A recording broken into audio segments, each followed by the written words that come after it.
اللہ اللہ اللہ اللہ اللہ اللہ اللہ۔ تو ہمارے نبی سے بڑھ کر کوئی نبی میں نے بولو نا، اور یہ عقیدہ ہم کو ہمارے دماغ میں بٹھانا ہے، یہ عقیدہ ہم کو ہمارے دماغ میں بٹھانا ہے کہ ہمارے نبی کے بعد اب کوئی نبی آنے والا، آواز سے بولو نا، کوئی نبی آنے والا۔ آپ کو معلوم ہے بات آ گئی تو میں بات بتا رہا ہوں، یہاں مدینے سے دور ایک جگہ تھی یمامہ، بولو کیا نام؟ ساتھ میں بولو گے اچھا لگے گا۔ مدینے سے دور ایک جگہ تھی یمامہ، وہاں کا جو سب سے بڑا حاکم تھا اس کا نام تھا مسیلمہ۔ اس کا نام کیا تھا؟ مسیلمہ۔ اس نے ہمارے نبی کو، نالائق کمبخت مسیلمہ، اس نے ہمارے نبی کو خط لکھا۔ جب وہ خط آیا ہمارے نبی صلی اللہ علیہ وسلم نے کہا کہ پڑھو کیا خط میں لکھا۔ وہ مسیلمہ یمامہ کا حاکم ہے، وہ خط میں کیا لکھتا معلوم؟ کیا لکھتا کہ محمد، ہم بولیں گے صلی اللہ علیہ وسلم، محمد آپ نبی ہے۔ وہ خط میں لکھتا ہے پہلی بات آپ نبی ہے، بے شک آپ نبی ہے، لیکن یہ لکھ دو یا لکھوا دو کہ آپ کے بعد میں نبی بننے والا ہوں۔ میں یمامہ کا جو حاکم ہوں نا مسیلمہ، میں نبی بن۔ اور یا تو کہا کہ دوسرا آپشن یہ ہے عربوں کو دو حصوں میں بانٹ دو، آدھے کے تم نبی، آدھے کا میں نبی۔ کہا یہ دو آپشن ہے، یا تو یہ لکھ دو کہ آپ کے بعد میں نبی بننے والا، یا دوسرا آپشن یہ کہ آدھا عرب آپ نبی اور آدھے عرب کا میں نبی۔ میرے پیارو یہ خط کس کے پاس آ رہا ہے؟ ہمارے آقا۔ بتاؤ کیا یہ ہو سکتا تھا؟ بھئی ہو سکتا تھا، کیونکہ اللہ کا فیصلہ ہے ہمارے نبی کے بعد کوئی نبی آنے والا۔ ساتھ میں بولو نا، ہمارے نبی کے بعد کوئی نبی آنے والا۔ اللہ نے فرمایا ما کان محمد ابا احد من رجالکم ولکن رسول اللہ وخاتم النبیین۔ اللہ نے فرمایا میرے نبی کے بعد بولو کوئی نبی آنے والا، اور ہمارے نبی نے خود فرمایا لا نبی بعدی، اللہ کی قسم میرے بعد کوئی نبی آنے والا۔ اب خط کا جواب لکھوانا تھا نا، تو ہمارے نبی نے جواب کیا لکھوایا معلوم؟ الا مسیلمہ کذاب۔ شروع میں لکھا مسیلمہ کو جواب جا رہا ہے، اور اس سے بڑا جھوٹا کوئی نہیں ہے، اس سے بڑا جھوٹا۔ کیوں کہ اگر میرے پاس ایک لکڑی، ہمارے نبی نے لکھوایا اگر میرے پاس ایک لکڑی کا ٹکڑا ہو جس کی کوئی ویلیو نہیں ہے، لیکن اللہ کا حکم نہیں ہوگا تو وہ میں کسی کو عطا نہیں کروں گا۔ ایک لکڑی کا ٹکڑا اللہ کے حکم کے بغیر نہیں دے سکتا، تو کیا نبوت میں کسی کے حوالے کر دوں گا؟ اور جبکہ اللہ نے منع فرمایا میں آخری نبی، تو لکھا مسیلمہ کا۔ اچھا پھر اب سب سے بڑا مسئلہ کیا تھا؟ خط لے کر کون جائے گا؟ میں خط لے کر کون جائے گا؟ تو آپ کو معلوم ہے ایک 55-60 سال کے صحابی جن کا نام شاید آپ نے سنا نہیں سنا ہوگا، حضرت حبیب، بولو کیا نام؟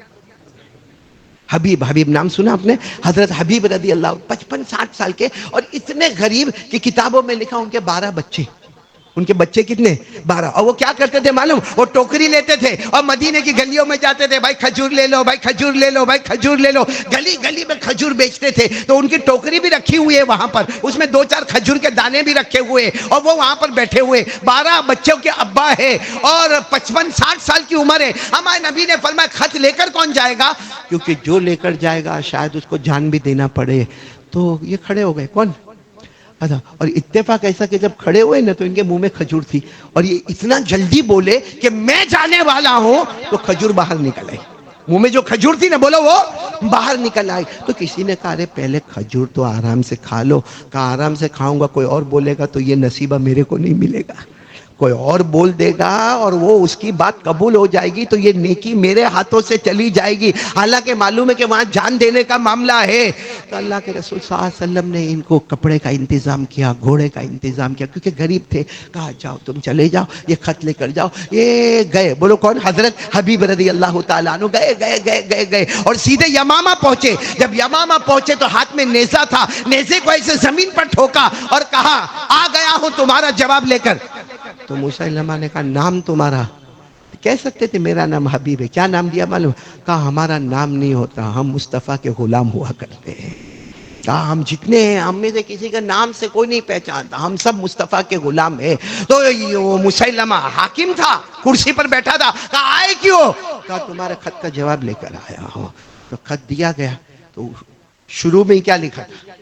کذاب، جھوٹا، آخری درجے کا جھوٹ بولنے والا اور بہتان ڈالنے والا. او مسیلمہ آگ بگولا ہو گیا، بالکل لال لال ہو گیا، اور کہا یہ تمہارے محمد نے کذاب لکھا ہے، مجھے جھوٹا لکھا ہے، تمہارا بھی وہی خیال ہے؟ تو حبیب نے کہا کیا خیال ہے؟ جو ان کا خیال ہوتا وہی ہمارا خیال ہوتا، جو ان کا حکم ہوتا ہے وہ ہم تابع دار ہوتے. وہ کہتے بیٹھ جا تو بیٹھ گئے، وہ کہتے کھڑا ہو جا تو کھڑے ہو گئے، وہ کہتے مر جا تو مر جاوے. تو وہ مسیلمہ غصے ہوا اور غصے ہو کر کہا پیچھے دیکھ، پیچھے دیکھ، میں نے کتنا بڑا لشکر تیار کیا، کیونکہ مجھے اندازہ تھا کہ خط آئے گا، اور مجھے یہ بھی معلوم تھا کہ ایسا خط آئے گا جس میں میری برائی ہوگی، اس لیے پہلے سے پیچھے میں نے سب کو تلواریں دے کر کھڑا کیا ہے، سب مل کر ایک ایک تلوار ماریں گے، تیری بوٹی بوٹی ہو جائے گی، پیچھے دیکھ. حضرت حبیب نے کیا کہا معلوم؟ جب میں نکلا تھا نا مدینے سے تو پیچھے مڑ کر بیوی بچوں کو بھی نہیں دیکھا تھا. میرے 12 بچے ہیں جس میں 2 بچے ابھی دودھ پیتے ہیں. میں جب نکلا نا میرے نبی کے پاس سے، میں پیچھے بڑھ کر میں نے بیوی سے بھی ملاقات نہیں کی، میں نے میرے 12 بچوں کو بھی نہیں دیکھا. جو اپنے بیوی بچوں کو محمد کی محبت میں نہیں دیکھتا وہ تیرے گھرے ہوئے لشکر کو دیکھے گا پیچھے. میں پیچھے مڑ کر تیرے گھرے ہوئے لشکر کو دیکھوں گا. جو اپنے بیوی بچوں کو نہیں دیکھا، میرے نبی کا حکم آیا جاؤ، میں نکل گیا ہوں یہاں پر. میرے پیارو مسیلمہ کو غصہ آیا، بس حکم دیا، تلوار سے ایک ہاتھ ان کا کاٹ دیا گیا، دوسرا ہاتھ کاٹ دیا گیا، اور سیدھے ان کے اوپر حملہ کیا گیا، اور ان کو ہر وقت ایک ہی بات پوچھی گئی کہ تو بھی وہی جملہ کہتا ہے جو تمہارے نبی نے کہا. انہوں نے آخر تک یہ جملہ کہا یہاں تک کہ شہید ہو گئے. اچھا ان کا یہاں پہ شہید ہونا، وہاں ہمارے نبی صلی اللہ علیہ وسلم مدینہ منورہ میں اچانک رونے لگے. صحابہ نے پوچھا ابھی تک تو آپ باتیں کر رہے تھے، آپ اچانک رونے کیوں لگے؟ ہمارے نبی نے فرمایا میرے حبیب کو وہاں شہید کر دیا گیا، لیکن تمہیں کیا بتاؤ، یہاں شہید کیا گیا، یہاں جنت میں ان کا مکان بھی تیار ہو گیا. بولو سبحان اللہ. میرے دوستو یہ نبی سے کیا تھی؟ ہم کو نبی سے داڑھی رکھنے کو بھی بھاری پڑتا ہے. وہ بیوی کو نہ دیکھے، 12 بچے کو نہ دیکھے، ہاتھ کٹا. ارے میرے دوست ایک چھوٹا سا ایسا زخم لگتا ہے تو ہم لوگوں کو بتاتے ہیں کہ دیکھو میرے کو ایسی مار لگ گئی اور ڈائبٹیز ہے تو یہ پک بھی جائے گا، معلوم نہیں کیا ہوگا. ان کے پورا ایک بازو کٹ گیا، دوسرا بازو کٹ گیا، شہید ہو گئے. میرے پیاروں نہ بیوی کو دیکھا نہ بچوں کو دیکھا، اور ہم لوگوں کو وہ نبی کا چہرہ بھی پسند نہیں آتا. ایک بات میں آج آپ کو بتاؤں گا، شاید آپ نے سنا نہ سنا ہو، ہمارے نبی کا کمال. ہمارے ماشاءاللہ حاجی جنید اورا والا، ہم سب ابھی عمرے میں گئے تھے. میں بہت دیر تک سوچتا رہا ہم لوگ زمین پر رہتے، کہاں رہتے؟ ارے ہاں بولو نا، کیوں ایسا آپ لوگ ایسے خاموش کا؟ کوئی زبیر بھائی ناشتہ نہیں کروایا؟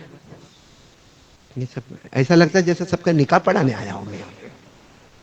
بولو نا ہم لوگ کس پر رہتے؟ ہمارے نبی کہاں رہتے؟ مشکل سوال ہے نا. ہمارے نبی کہاں رہتے تھے؟ ہم زمین پر رہتے. چاہے میں سگرام پورا میں رہوں، اڈاجن جاؤں، بمبئی جاؤں، بیان کرنے کے لیے کسی بھی دنیا کے کونے میں جاؤں، میں کہاں رہوں گا؟ ہمارے نبی کہاں رہتے تھے؟ زمین پر نہیں رہتے تھے. یہی تو مقام تھا ہمارے آقا صلی اللہ علیہ وسلم. ہر نبی زمین پر رہے، ہر نبی زمین پر رہے، ہر امتی. اب میں بتاؤں، آپ لوگ جو لوگ عمرہ کرنے گئے یا حج میں، اللہ سب کو لے جاوے، بولو آمین، بولو آمین. اب سب کو معلوم ہے حضور صلی اللہ علیہ وسلم کا ممبر، ابھی ہمارے بھائی بھی عمرہ کر کے آئے، دیکھا ہوگا حضور صلی اللہ علیہ وسلم کا ممبر، بولو حضور صلی اللہ علیہ وسلم کا ممبر. اور وہ ممبر سے لے کر حضور صلی اللہ علیہ وسلم کا حجرہ شریفہ، یعنی حضور صلی اللہ علیہ وسلم کا گھر، بولو حضور صلی اللہ علیہ وسلم کا گھر، مکمل گھر. اب وہ مکمل گھر سے لے کر ممبر، آج بھی حضور کا ممبر موجود ہے. وہ الگ بات ہے کہ شکل بدل گئے لیکن جگہ، بولو جگہ وہی ہے. تو حضور صلی اللہ علیہ وسلم کا وہ پورا مکمل گھر، وہ پورا مکمل گھر شمول بیت یعنی پورا گھر، وہاں سے لے کر ممبر، اس کے درمیان میں جتنا علاقہ ہے، ہمارے آقا صلی اللہ علیہ وسلم نے فرمایا یہ جو ہے یہ زمین کا ٹکڑا نہیں ہے، یہ جنت کا ٹکڑا ہے. حضور صلی اللہ علیہ وسلم نے کیا فرمایا؟ یہ جنت. میں آپ کو حدیث سنا رہا ہوں. ہمارے نبی نے فرمایا قال رسول اللہ صلی اللہ علیہ وسلم ما بین بیتی و منبری، بولو سبحان اللہ تو بولو. ہمارے نبی نے فرمایا ما بین بیتی و منبری روضۃ من ریاض الجنہ. ہمارے آقا صلی اللہ علیہ وسلم نے فرمایا میرا مکمل کمرہ وہاں سے لے کر میرا منبر اس کے درمیان میں جتنا بھی ایریا ہے سب کا سب جنت کا ٹکڑا ہے. اسی لیے باقاعدہ بھی عمرے میں جاتے تو ایب ڈھونڈنا پڑتا ہے, ایب میں اپنا ٹائم لینا پڑتا ہے, اور پھر ریاض الجنہ میں جاتے ہیں اور اتنا خوش ہوتا ہے میں ریاض الجنہ میں گیا, میں جنت کے ٹکڑے میں گیا, میں جنت کے ٹکڑے میں گیا. لیکن پھر واپس ہم ہندوستان آئے, ہمارا مقدر ہے ہمارا پاؤں زمین پر رہے گا, مصطفیٰ کا پاؤں ہمیشہ جنت میں رہے گا. اور ہمارے نبی کی برکت سے کہو حضرت عائشہ بھی جنت ہی جنت میں رہی, حضرت ابو بکر بھی جنت ہی جنت میں رہے, حضرت عمر بھی جنت ہی جنت میں رہے, کیونکہ سب حجرے میں موجود ہے اور وہ پورا حجرے کی زمین جنتی ہے, بغل والی زمین جنتی ہے, منبر تک کی زمین جنتی ہے. یہ صرف ہمارے نبی کی خصوصیت ہے. ہر نبی زمین پر, ہم زمین پر, ہمارے نبی کی تو قدم بھی. اسی لیے آپ کو معلوم ہے بہت بڑی بات لکھی حضرت مولانا حسین احمد مدنی نے, جب ہمارے نبی کی روح مبارک کو لینے کے لیے فرشتے آئے تو ہمارے نبی نے پوچھا کہاں لے کے جا رہے ہو؟ بھائی نبی کی روح مبارک ہے, ربیع الاول مہینہ ہے, کہاں لے کے جا رہے ہو؟ تو کہا جنت میں لے کے جا رہے. تو ہمارے نبی نے فرمایا کیوں لے کے جا رہے ہو؟ پہلے ہی تو جنت میں موجود ہو, میں تو پہلے ہی سے جنت میں موجود ہوں, جنت میں کیوں لے کر جا رہے ہیں؟ تو خیر میرے پیارو میں آ رہا ہوں ایک بات پر, نبی سے محبت کرو گے.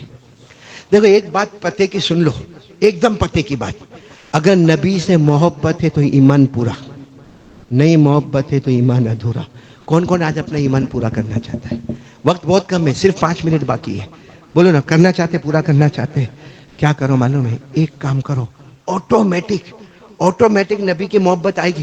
آپ نہیں چاہو گے پھر بھی آئے گی, نبی کی محبت بھی آئے گی, ہمارے بہت سارے مسئلے حل ہو جائیں گے.